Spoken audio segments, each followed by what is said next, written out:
Assalamu alaikum. Walaikum assalam. How are you? I am fine, thanks, and you?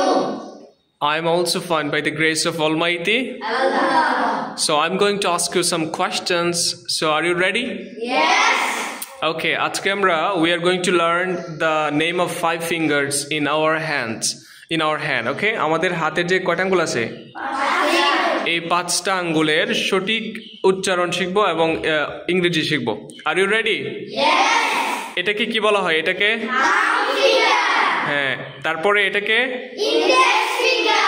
তারপরে এটাকে Middle finger. তারপরে এটাকে Ring finger. কি বলা হয়? Ring finger. ওকে, তারপরে লাস্টটাকে Little finger. এটাকে কি বলে? Thumb finger. এটাকে Index finger. এটাকে Middle finger. তারপরে এটাকে Ring finger. এটাকে Little finger. গুড, মাশাআল্লাহ। সবার জন্য একটা হাততালি বড় করে। ওকে, আমার সাথে আপনারা বলেন থাম finger, Thumb finger. Index finger, Index finger. Middle finger, Middle finger. Ring finger, Ring finger. And the last one কি? Little finger. Little finger. সবাই কি পারবেন? Yes. সবার জন্য একটা হাততালি। আসসালামু আলাইকুম। Walaikum